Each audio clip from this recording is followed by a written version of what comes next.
एक United states खुफिया report में एक और बड़ा पर्दाफाश हुआ है।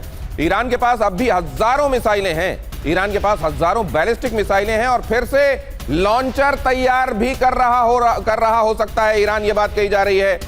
एसबी अस्थाना साहब के पास आऊं उससे पहले एक और खबर आपको बता देता हूं। वार्ता के बीच CNN के हवाले से बड़ी खबर है, ईरान को हथियार भेजने की तैयारी में है चीन कर रहा है हथियार भेजने की प्लानिंग।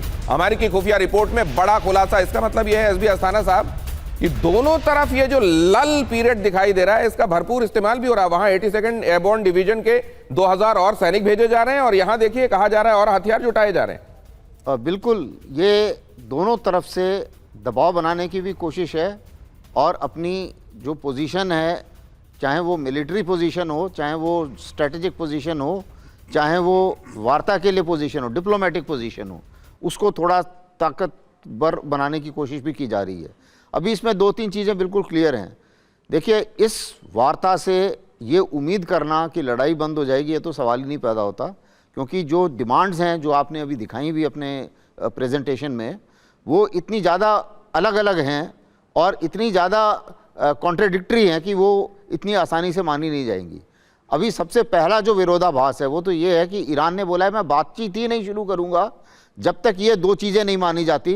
पहला कि लेबनान में लड़ाई बंद हो और दूसरा मेरे एसेट्स जो फ्रीज़ हो रखे हैं उनको अनफ्रीज़ किया जाए। उसका ये कहना है कि मैं बात शुरू नहीं करूँगा।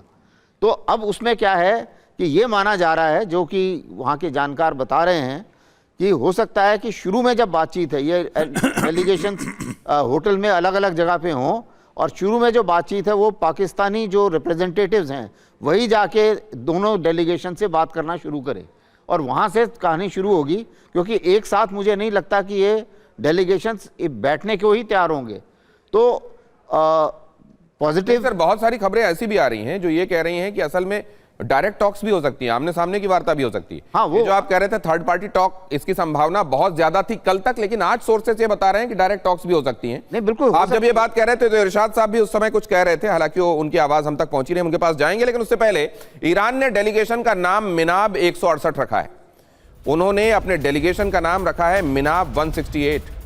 ईरानी डेलीगेशन के विमान में बच्चों की तस्वीर रखी गई है। मिनाब के एक स्कूल में मारे गए बच्चों की तस्वीर रखी गई है। तस्वीरों को विमान की सीट पर रखा गया है। विमान में मारे गए बच्चों के बैग भी, यहां तक कि कई जगहों पर तो खून आलूदा बैग भी रखे हुए दिखाई दे रहे हैं। शांति वार्ता में मिनाब 168 और ये बहुत स्ट्रॉन्ग मैसेजिंग है। पहले तो यहां पर देख लीजिए जरा, ये तस्वीर देखिए और ये जाहिर है हृदय विदारक है।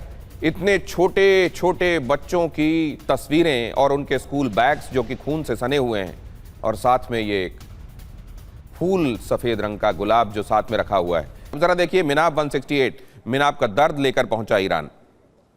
ईरानी डेलीगेशन बच्चों की फोटो बैकपैक लेकर पहुंचा। ईरानी डेलीगेशन का नाम मिनाब 168 रखा गया। मिनाब के स्कूल में हमले में 168 बच्चे मारे गए थे। ईरान इसके जरिए क्या बताने की कोशिश कर रहा है? दुनिया भर से जाहिर है इस महत्वपूर्ण मसले पर वो संवेदनाएं जगाना चाहता है, लोगों को यह बताना चाहता है कि उसके साथ क्या हुआ। यूनाइटेड स्टेट्स और इजराइल के खिलाफ वो युद्ध अपराधी हैं, यह संदेश भी देना चाहता है। यह भी दिखाना चाहता है कि यूनाइटेड स्टेट्स और इजराइल ने जब ये अटैक किया तो उस दौरान न जाने कितने वॉर क्राइम किए और दुनिया के सामने सबूतों के तौर पर इसको रखना चाहता है और यह बताना चाहता है कि बच्चों की मौत को भुलाया नहीं जाएगा और आसानी से तो समझौता नहीं होगा, क्योंकि ये ऐसे जख्म हैं जो हमारे बहुत गहरे जख्म हैं।